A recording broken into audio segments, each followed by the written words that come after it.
शुरुआत करेंगे मौसम की खबर के साथ। छत्तीसगढ़ में मौसम का क्या हाल है, सबसे पहले उस पर बात कर लेते हैं। मौसम विभाग ने अलर्ट जारी किया हुआ है भारी बारिश का। प्रदेश में एक साथ 3 वेदर सिस्टम एक्टिव हुए हैं।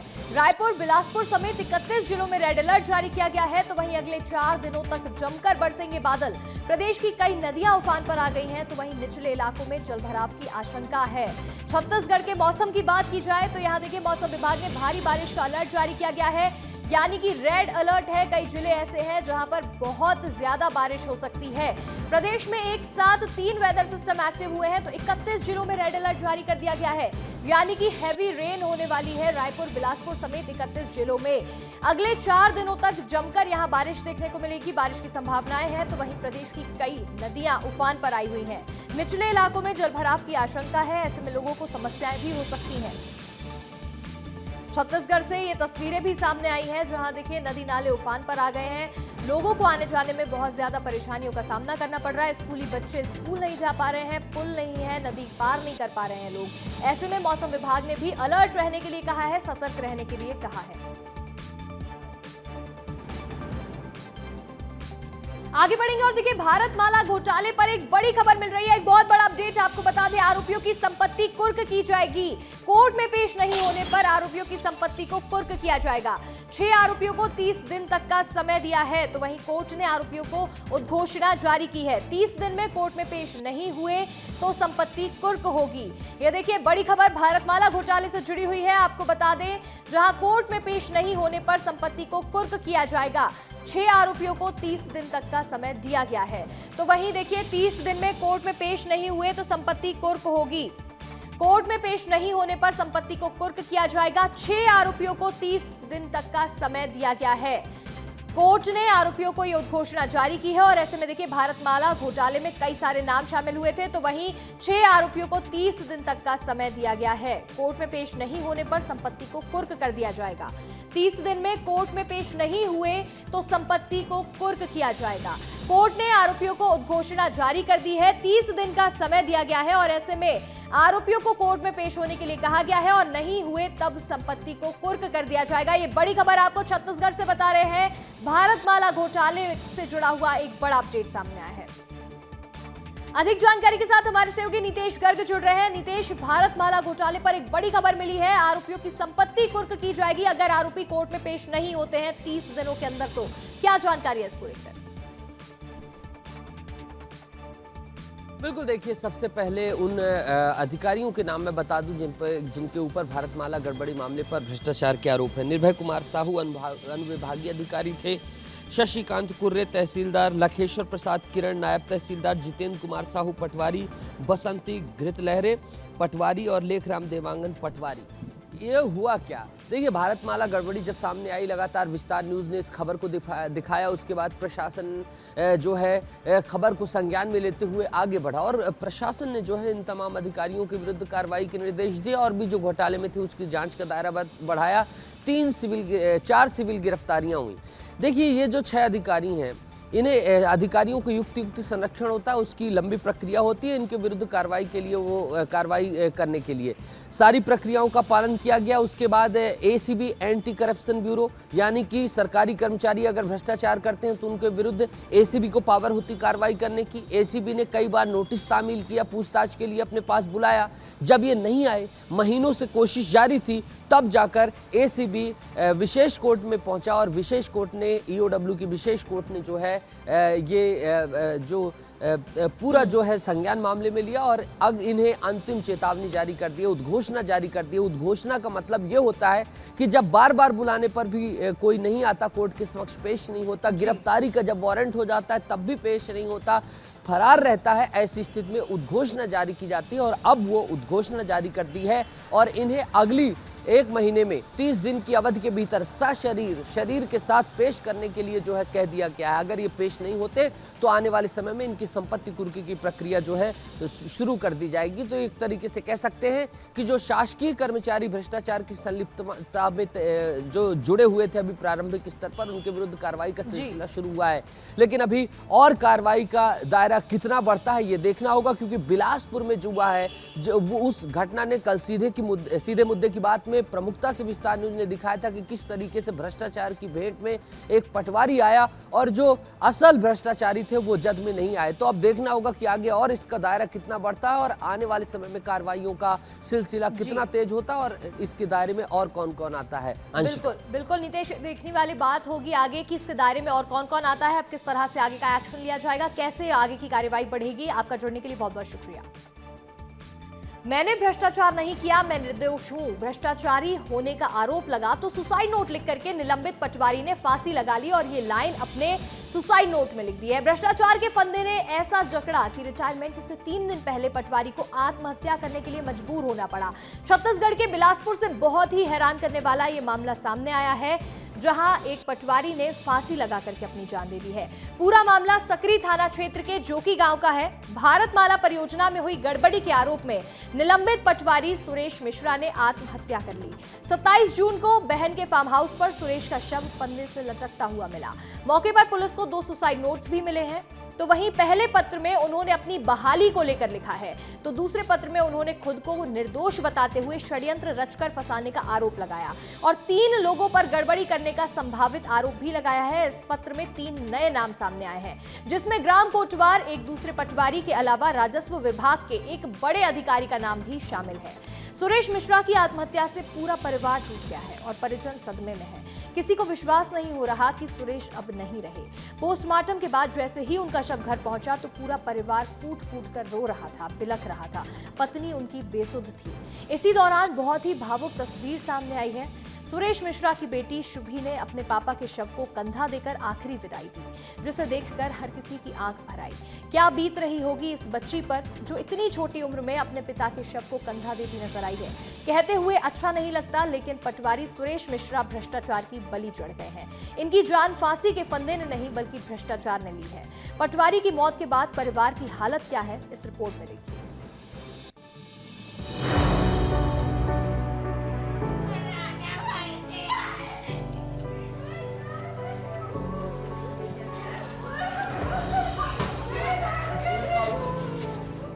खरा खोटा व्यक्तित्व था उसका।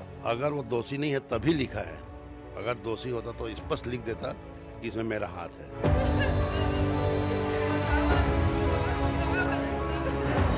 इस प्रकार का कदम उठाना पूरे जो परिवार को है वो तोड़ गया। किस तरीके से उनके साथ साजिश हुई, इसकी भी जो है पूरी जांच होनी चाहिए। उनके कार्यकाल में अभी तक के किसी प्रकार की दाग नहीं लगे थे। एक कर्मचारी जो है वो उन्हीं के बलि चढ़ गए।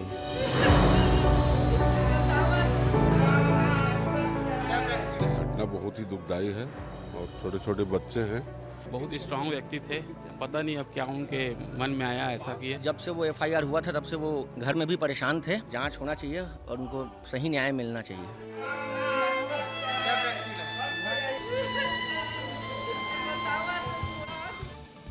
देखिए, भ्रष्टाचार के इस पूरे मामले में पटवारी की जान चली गई और पुलिस इस पूरे मामले की जांच में जुटी हुई है। सुरेश मिश्रा 30 जून को रिटायर होने वाले थे, लेकिन भ्रष्टाचार के आरोप में उससे पहले ही उन्हें निलंबित कर दिया गया। जिस फर्जीवाड़े को लेकर पटवारी ने आत्महत्या की है, चलिए उसके बारे में भी आपको थोड़ी सी जानकारी दे देते हैं। रायपुर से धनबाद तक भारतमाला प्रोजेक्ट के तहत सड़क बनाई जा रही है। इसी सड़क को जोड़ने के लिए ढेका गांव से उर्गा तक 70 किलोमीटर एक्सप्रेसवे का निर्माण किया जा रहा है, जिसके लिए 46 गांव की जमीन लेकर 500 करोड़ रुपए का मुआवजा बांटा गया। लेकिन बिलासपुर उर्गा नेशनल हाईवे के लिए जमीन अधिग्रहण में गड़बड़ी का मामला सामने आया है। तो वहीं ढेका गांव में फर्जी दस्तावेज के जरिए गलत मुआवजा बांटा गया, जिससे ज्यादा मुआवजा बना और शासन को करोड़ों का नुकसान हो गया और गड़बड़ी के चलते जमीन अधिग्रहण का काम रोक दिया गया। जब जिला स्तरीय समिति ने मामले की जांच शुरू की तो तत्कालीन तहसीलदार डीए उइके और पटवारी सुरेश कुमार मिश्रा की भूमिका इसमें संदिग्ध पाई गई, जिसके बाद तहसीलदार डीएस उइके और पटवारी सुरेश कुमार मिश्रा के खिलाफ एफआईआर दर्ज की गई और इन्हें निलंबित कर दिया गया। इसको लेकर पटवारी सुरेश मिश्रा तनाव में थे, जिसके बाद उन्होंने फांसी लगाकर आत्महत्या कर ली। इससे जुड़ी हुई हमारे सहयोगी आशीष दुबे की ये रिपोर्ट देख लीजिए।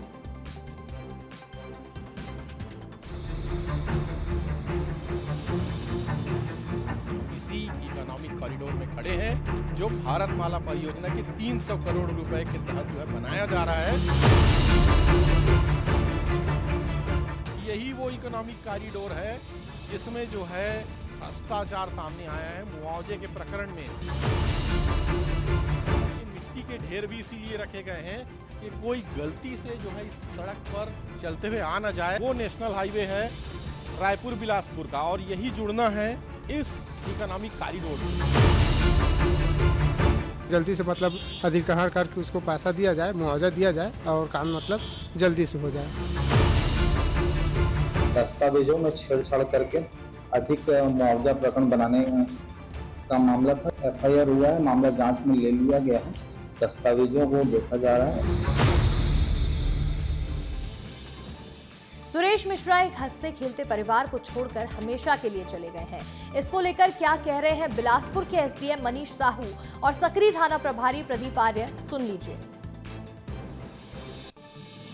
शिकायत के आधार पर फिर जांच भी हुई है और अभी मामला कमिश्नर साहब के पास लंबित है, जो कि आर्बिट्रेटर हैं, तो वहां से निर्णय होगा, उसके बाद उसमें मुआवजा वितरण की कार्रवाई किया जाएगा। एनएच आर्बिट्रेटर के पास गए हैं और वो ही इसी मामले में कमिश्नर से सुनवाई कर रहे हैं, तो उसके बाद फिर निर्णय के बाद कार्रवाई होगी। पंचनामा के दौरान उनके पास से 2 नोट मिले थे, जिसमें से एक उनके बहाली को लेकर एक पत्र लिखा था और दूसरा पत्र जो मिला है उसमें उन्होंने भारतमाला जो प्रोजेक्ट है उसमें उनका जो नाम है, उनके खिलाफ जो एफआईआर हुई है उसके संबंध में उन्होंने लिख किया कि वे उस मामले में निर्दोष हैं और उन्होंने ऐसी संभावना व्यक्त की है कि 3 अन्य लोग, एक वहाँ का ग्राम कोटवार और 2 अन्य राजस्व विभाग से जुड़े हुए लोग हैं, जिनका नाम उन्होंने संभावित बोला है कि वे हो सकते हैं।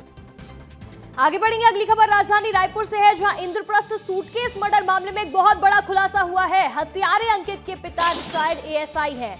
रमान निकेत उपाध्याय सीएसपी कार्यालय में पदस्थ थे। मृतक पैकरा ने संपत्ति विवाद को लेकर शिकायत भी कराई थी। रायपुर से पूरा मामला सामने आया था। सूटकेस मर्डर के केस में यहां पर एक बड़ा खुलासा हुआ है। हत्यारे अंकित के पिता रिटायर्ड एएसआई हैं। रमान निकेत उपाध्याय सीएसपी कार्यालय में पदस्थ थे। ये एक बहुत बड़ा खुलासा इस पूरे मामले में हुआ है।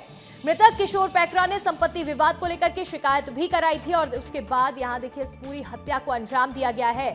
यहां सूटकेस मर्डर कांड हुआ और इसके बाद इस मामले में एक बहुत बड़ा खुलासा हुआ है। हत्यारे अंकित के पिता रिटायर्ड एएसआई हैं। रमानिकेत उपाध्याय सीएसपी कार्यालय में पदस्थ थे और ऐसे में मृतक किशोर पैकरा ने संपत्ति विवाद को लेकर के शिकायत भी दर्ज कराई थी। यहां संपत्ति का विवाद इतना बढ़ता चला गया, पैसों की वजह से किशोर पैकरा को अंकित ने मौत के घाट उतार दिया था।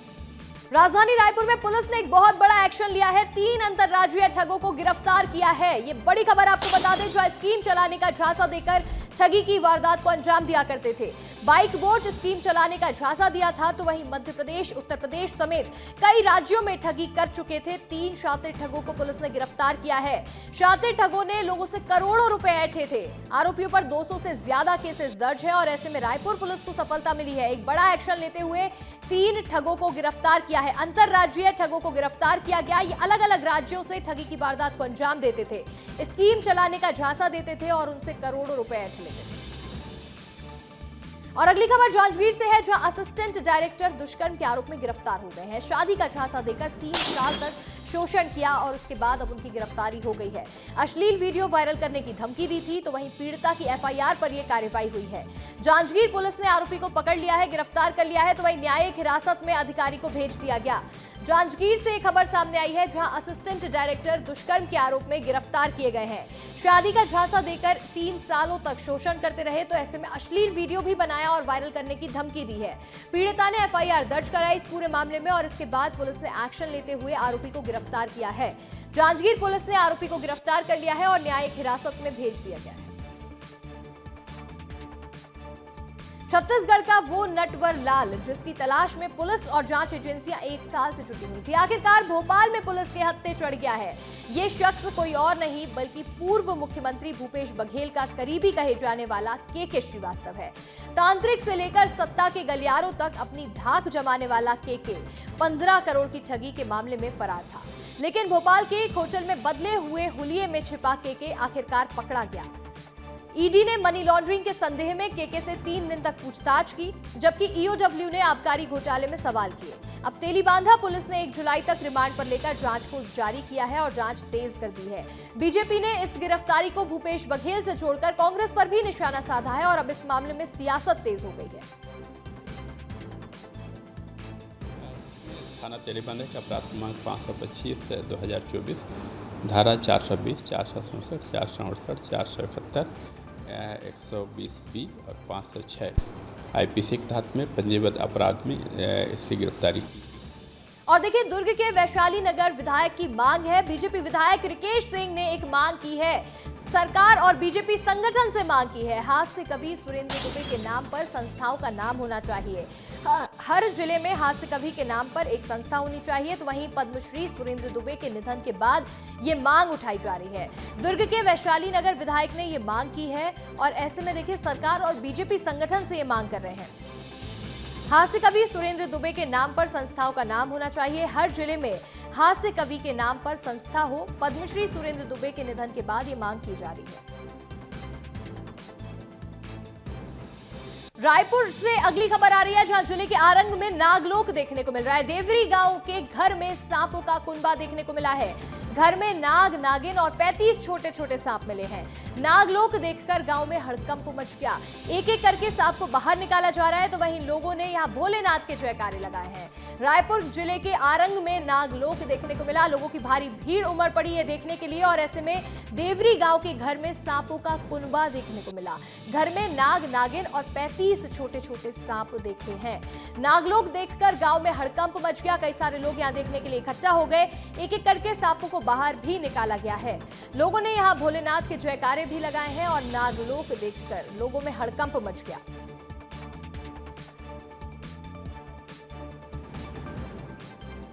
चलिए आगे बढ़ेंगे और देखिए, आज प्रधानमंत्री नरेंद्र मोदी मन की बात करने वाले हैं। मन की बात का 123वां एपिसोड आज आने वाला है। देशवासियों से मन की बात करेंगे प्रधानमंत्री नरेंद्र मोदी। छत्तीसगढ़ बीजेपी के अध्यक्ष सुनेंगे मन की बात। जनप्रतिनिधियों के साथ मन की बात को सुनेंगे। तो वहीं प्रियदर्शनी नगर के कंदकोट भवन में इसका आयोजन किया जाएगा। आम जनता भी इस दौरान मौजूद रहेगी। प्रधानमंत्री नरेंद्र मोदी आज मन की बात करने वाले हैं और ऐसे में आज 123वां एपिसोड आएगा जब प्रधानमंत्री नरेंद्र मोदी मन की बात करेंगे। देशवासियों से मन की बात करते हुए नजर आएंगे और ऐसे में छत्तीसगढ़ बीजेपी के अध्यक्ष प्रधानमंत्री नरेंद्र मोदी की मन की बात कार्यक्रम को सुनेंगे। जनप्रतिनिधियों के साथ मन की बात कार्यक्रम को सुना जाएगा। तो वहीं प्रियदर्शनी नगर के कंदकोट भवन में इसका आयोजन होगा। आम जनता भी इस दौरान मौजूद रहेगी और मन की बात का 123वां एपिसोड आज सुनने वाले हैं सभी। अगली खबर राजधानी रायपुर से है, जहां 7 जुलाई को कांग्रेस की जनसभा होने वाली है। कांग्रेस का किसान जवान संविधान कार्यक्रम का आयोजन होने जा रहा है। जनसभा की तैयारियों में जुटी है कांग्रेस। तो वहीं वरिष्ठ नेता और जनप्रतिनिधियों को इसकी जिम्मेदारी भी सौंपी गई है। पीसीसी चीफ ने जिलेवार कार्यक्रम प्रभारी बनाए हैं। 34 जिलों में ये कार्यक्रम प्रभारी बनाए गए हैं। पूर्व मंत्री जयसिंह अग्रवाल को रायपुर का जिम्मा सौंपा गया। तो वहीं भिलाई में गुरु रुद्र, दुर्ग में रविंद्र चौबे को जिम्मेदारियां दी गई हैं। जशपुर में लालजीत राठिया को जिम्मेदारी दी गई है। बड़ी खबर है, देखिए 7 जुलाई को कांग्रेस की जनसभा होने जा रही है। कांग्रेस का किसान जवान संविधान कार्यक्रम है और ऐसे में तैयारियों की जिम्मेदारियां जनप्रतिनिधियों को सौंपी गई है। और अगली खबर सूरजपुर से है, जहां मंत्री लक्ष्मी राजवाड़े का एक अनोखा अंदाज देखने को मिला है। बच्चों के संग जमीन पर बैठकर बातचीत करती नजर आई हैं। बच्चों से सवाल जवाब करती नजर आई मंत्री लक्ष्मी राजवाड़े। मंत्री को देखकर बच्चे भी खुश नजर आए हैं। तो ऐसे में आंगनबाड़ी और प्राथमिक शाला का निरीक्षण करने के लिए पहुंची थी मंत्री। सूरजपुर से खबर आपको बता रहे हैं, जहां मंत्री लक्ष्मी राजवाड़े आंगनबाड़ी का निरीक्षण करने के लिए पहुंची थी और इस दौरान उनका अनोखा अंदाज देखने को मिला। बच्चों के साथ जमीन पर बैठी हुई नजर आ रही हैं और उनके साथ बातचीत भी कर रही हैं। बच्चों से सवाल जवाब करती हुई मंत्री नजर आई और मंत्री जी को देखकर बच्चे भी काफी ज्यादा खुश नजर आ रहे हैं। आंगनबाड़ी और प्राथमिक शाला का निरीक्षण करने के लिए पहुंची हुई थी मंत्री लक्ष्मी राजवाड़े। उन्होंने यहां पहुंचकर निरीक्षण किया, बच्चों के साथ जवाब सवाल भी किए और ऐसे में बच्चे भी काफी खुश नजर आ रहे हैं। बच्चों के साथ जमीन पर बैठकर उनके साथ बातचीत करते हुए नजर आए। अब बात कर लेते हैं छत्तीसगढ़ कांग्रेस की, जहां इन दिनों सब कुछ ठीक नहीं चल रहा है। पार्टी के बड़े नेताओं में मतभेद खुलकर सामने आ रहा है। पार्टी की बैठकों में बड़े नेता आपस में उलझ रहे हैं। तो वहीं पूर्व सीएम भूपेश बघेल और नेता प्रतिपक्ष चरणदास महंत की तनातनी सबके सामने आ गई है। वैसे तो प्रदेश अध्यक्ष दीपक बैज पद पर बने हुए हैं, मगर उनको हटाकर प्रदेश कांग्रेस के नेता अपने पसंद का अध्यक्ष बनाना चाहते हैं। क्या कुछ चल रहा है छत्तीसगढ़ कांग्रेस में, इस रिपोर्ट में देखिए।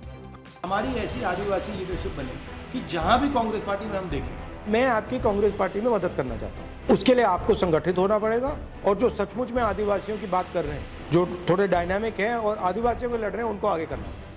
राहुल गांधी ने पार्टी में एससी और एसटी वर्ग के नेताओं को आगे बढ़ाने की बात साफ साफ कही। इस पर कांग्रेस संगठन काम भी कर रहा है, लेकिन छत्तीसगढ़ कांग्रेस पार्टी में नेतृत्व की लड़ाई खूब देखने को मिल रही है।